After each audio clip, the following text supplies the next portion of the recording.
है। और मैं आपको पहले ही बता देना चाहता हूँ कि मैं सागर का मूल निवासी हूँ, इसलिए मेरी भाषा में आपको हिंदी और बुंदेलखंडी का मिश्रण मिलेगा। तो भैया सभी जनों को राम राम। लो, पहला ही शब्द निकल गया मेरे मुंह से, राम। आप सब तो जानते ही होंगे कौन है प्रभु श्री राम। कई लोग कहते हैं कि सूरज तुम्हारे चरित्र में है राम, और कई लोग कहते हैं कि तुम बनो राम। लेकिन कितना कठिन होता है बनना श्री राम, इनको कौन बताए।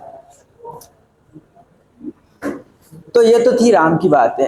अब बढ़ते हैं हमारी कविता की ओर। तो नॉर्मली क्या होता है कि अक्सर हमारे जो बड़े बुजुर्ग होते हैं वो हमें अलग अलग तरीके से ताने देते हैं।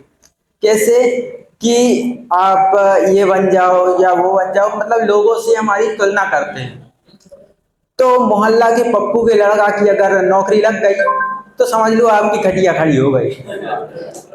तो कहे कि वो बार बार आपसे बोले हैं कि देख ओकी नौकरी लग गई और तुम बैठे हो थलुआ से। तो और फिर उसके बाद आपसे भी कहें कि आप ओके जैसे बनो, ओके जैसे बनो, और इन्हीं सब बातों में कई लोग जा भी कहते कि तुम राम के जैसे बनो। तो कहना चाहूंगा कि अब आप कहते हैं राम बन जाओ, पर कैसे राम बन जाओ। राम बनने के लिए राम जैसे युग में जन्म लेना होगा, दशरथ के जैसा पिता, कौशल्या ऐसी माँ की कोख से जन्म लेना होगा। कहाँ ढूंढूं वो भरसा भाई जिसने भाई की खातिर राजगद्दी को छोड़ा, निभाया था भाई का साथ। और कैसे ढूंढूं उस लक्ष्मण सा भाई जिसने अपनी पत्नी तक को छोड़ पकड़ लिया था अपने भाई का हाथ। कहाँ ढूंढूं सीता सी सती जो वन में साथ चल दे, हर दुख सह जाए हंसकर जो पति के आदर्शों को समझे। कहाँ मिलेगा हनुमान सा भक्त जो अपने स्वामी के लिए पर्वत उठा लाएगा, जो सेवा भक्ति और निष्ठा में सर्वोच्च स्थान पाएगा, जो राम के केवल एक संकेत पर ही दौड़ कर आ जाएगा। और हाँ, रावण का क्या, उसे भी भूल ना जाओ जो ज्ञानी था, वीर था, पर अहंकार ने उसे मिटा डाला। उसकी बुराइयों से सीखना होगा, स्वयं को संभालना होगा। विभीषण जैसा धर्मज्ञ जो सच्चाई के पथ पर अडिग रहे, जो बुराई के विरुद्ध खड़ा हो, भाई का साथ छोड़ धर्म का साथ निभाए। सुग्रीव और जामवंत जैसे मित्र जो सच्चे साथी बने, संकट में साथ निभाएं, जो सत्य और धर्म की राह पर चले, जो जीवन के हर मोड़ पर साथ खड़े रहे। आप कहते हो राम बन जाओ, पर कैसे राम बन जाओ। इस युग में भी वो युग ढूंढना होगा, हर किरदार को सही जगह सही रूप में पाना होगा, तब कहीं जाकर राम साहब बन पाना होगा। मेरी इस कविता का अर्थ केवल यह बताना है कि किसी एक के राम बन जाने से कुछ नहीं होता।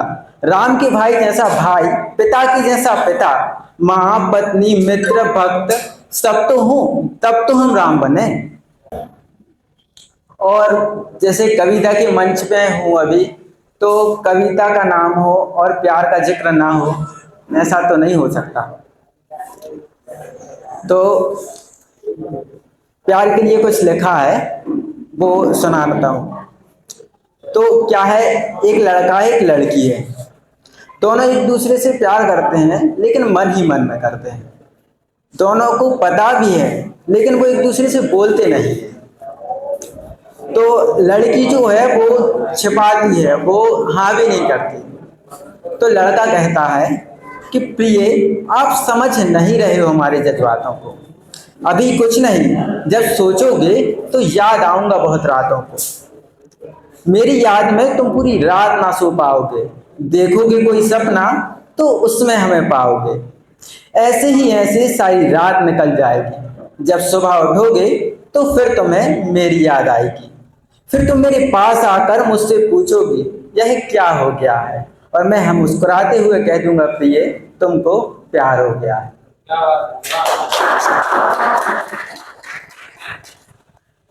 और जब प्यार होता है तो उसके बाद थोड़ी मतलब प्रॉब्लम भी होती है।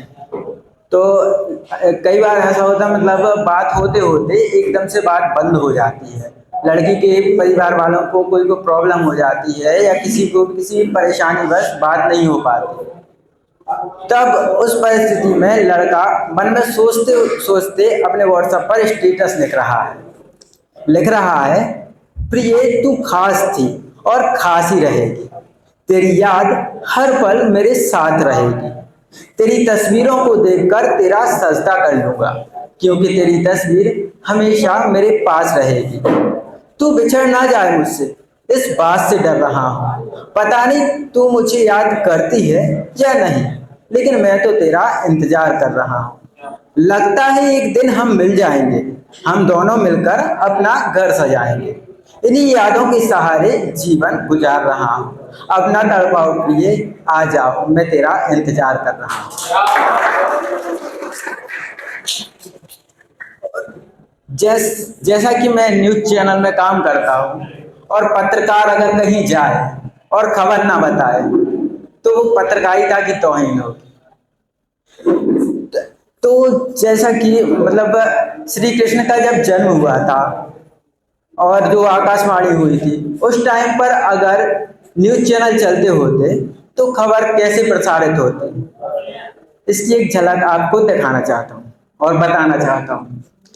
तो खबर कुछ ऐसे एंकर पढ़ता, कहता ब्रेकिंग न्यूज मथुरा से, जहां मथुरा में कंस की उल्टी गिनती शुरू हो गई है।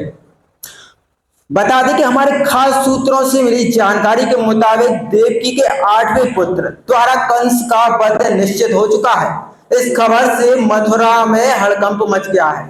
सूत्र बताते हैं कि भगवान कृष्ण, जिन्हें अभी अभी पैदा हुआ माना जा रहा है, यह वही योद्धा है जो कंस के आतंक का अंत करेंगे। जिसके बाद कंस जो है अपने बचाव के लिए कई प्रयास करने लगता है, तो उसकी खबर को कुछ ऐसे प्रसारित करेंगे।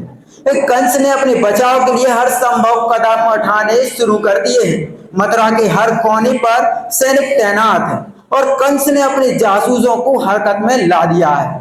परंतु जनता के बीच भगवान कृष्ण के अवतरण की खबर से उत्साह की लहर दौड़ पड़ी है। लोग अपने अपने घरों में भगवान की जयकारे लगा रहे हैं। हमारे विशेषज्ञ पंडित विष्णु शर्मा के अनुसार यह समय ज्योतिषीय दृष्टिकोण से भी महत्वपूर्ण है। कृष्ण जन्म रोहिणी नक्षत्र में हुआ है, जो अद्वितीय शक्तियों का प्रतीक है। हम आपको इस रोमांचक घटना से जुड़े हर अपडेट से लाइव देंगे। कंस की हर गतिविधि पर हमारी खास नजर होगी और आपको बताते रहेंगे कि किस तरह भगवान कृष्ण अपने चमत्कार से मथुरा को कंस के आतंक से मुक्ति दिलाएंगे।